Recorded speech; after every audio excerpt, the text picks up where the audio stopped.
This video is definitely not for everybody. It really is only for hardcore videographers. I often get asked to, do I want to review equipment? And most of the time I say no. But when Sandmarc contacted me recently and said they've got a variable ND filter for the GoPro, this is something I was actually quite interested in. I'm used to using Vari-ND filters. This one fits on my Fuji X-T4.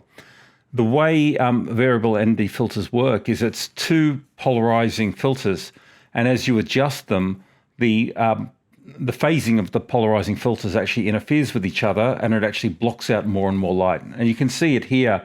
As I turn the outer ring, it just darkens that ND filter. So think of it as like adjustable sunglasses for your camera. So the Sandmarc unit, it's pretty straightforward. It just pushes onto the GoPro. So it's going to be interesting to see whether or not it actually stays there during an adventure bike ride. And then you've just got the two polarizing filters, and you just adjust the outside one, and that will reduce or increase the amount of light that's getting into the lens. If you look on the back, you can see it says from ND8 to ND64. So that's giving me 3 stops of control. If you're wondering why muck about with NDs in the first place, if you look at this video in the top right, it's a very detailed explanation of it. There are only 4 ways to control the exposure to a camera. The first is with a variable aperture. Now the problem with the GoPro, it doesn't have a variable aperture. The aperture is locked at f2.8, so you can't use aperture in GoPro. The second is by adjusting the shutter speed. Now, if we're trying to optimize motion blur, we actually need to control that shutter speed, so basically freeze that. So that takes shutter speed out. Then that leaves you with 2 that are left. The sensitivity of the sensor is generally referred to as the ISO rating. And you got sort of limits here. For a start, it only goes down so low. So in the case of GoPro, it's ISO 100. So you can't make it any less sensitive than that. And you don't want to be turning that up too high because you start introducing noise into your image. So I'm going to be running mine between ISO 100 and ISO 400. So that gives me 2 stops of exposure control. Now, the last way of controlling it is with neutral density filters. And there I can actually have a wider range of control if I want. Now, the way my old ND filters work is I have 3 different ND filters of varying strengths, and they twist onto the GoPro.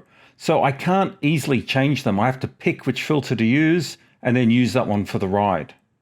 So in this test, what I'm going to do is lock the shutter speed on different shutter speeds. So this first one, the shutter speed is 1/60th of a second, and the ISO is locked at 100 ISO.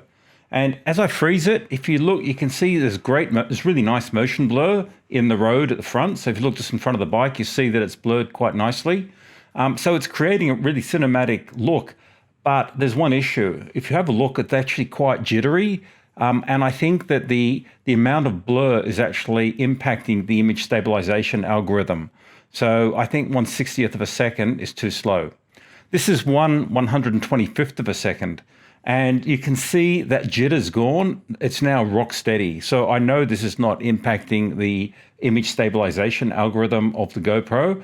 And if we freeze the image, and you look again just in front of the bike at those jagged sort of road markings, it's actually a nice blur, nice amount of blur. So I'm very happy with 1/125th of a second.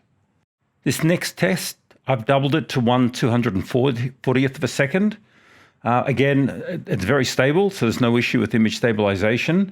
I can see there's blur, so if you look in front of the bike there at this freeze frame, it is blurring, but it's not as much, obviously, as the test before. So at this stage, out of those 3, I think I prefer the 1/125th of a second as the optimum amount of blur. Now, if you want to see what happens without any ND filter, this is what you get. And if you look down the bottom part of the screen, it just looks hectic and chaotic. When I freeze the frame, you can see there's no blur at all. And I just don't like this look. It doesn't look cinematic, and it actually looks sort of frantic. So finally, I'm going to put them side by side. On the left, no ND filter. On the right, 1/125th of a second. And you can freeze this at your convenience, but you can see the difference. Now, all the images that you've looked at so far have been ungraded images straight out of camera, but let's just grade up and finish the image and let's have a look at what we've got.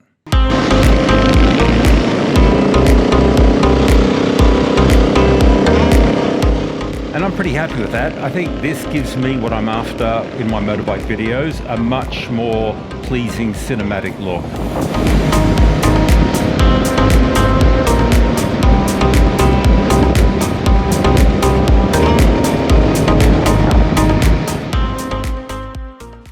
So these are the ProTune settings that I'm going to run on my next weekend away to really test this thing out. Bitrate I'll leave on high. Shutter, I'm going to lock it at 1/125th of a second. EV compensation, I'm going to put it minus 0.5 stops because I don't want to blow out my clouds. I leave my white balance on auto. And then with my ISO, I'm going to set it from 100 to 400. So that's going to give me a 2-stop range for it to use ISO to correct exposure. And then sharpness low because I do sharpening in post-production, and color flat again because I do color grading in post-production. But I'm going to be doing the main exposure compensation with my very ND filter, and then I'll let the ISO sort of try and get it spot on within a 2-stop range. That's the theory. I'll let you know how it works out.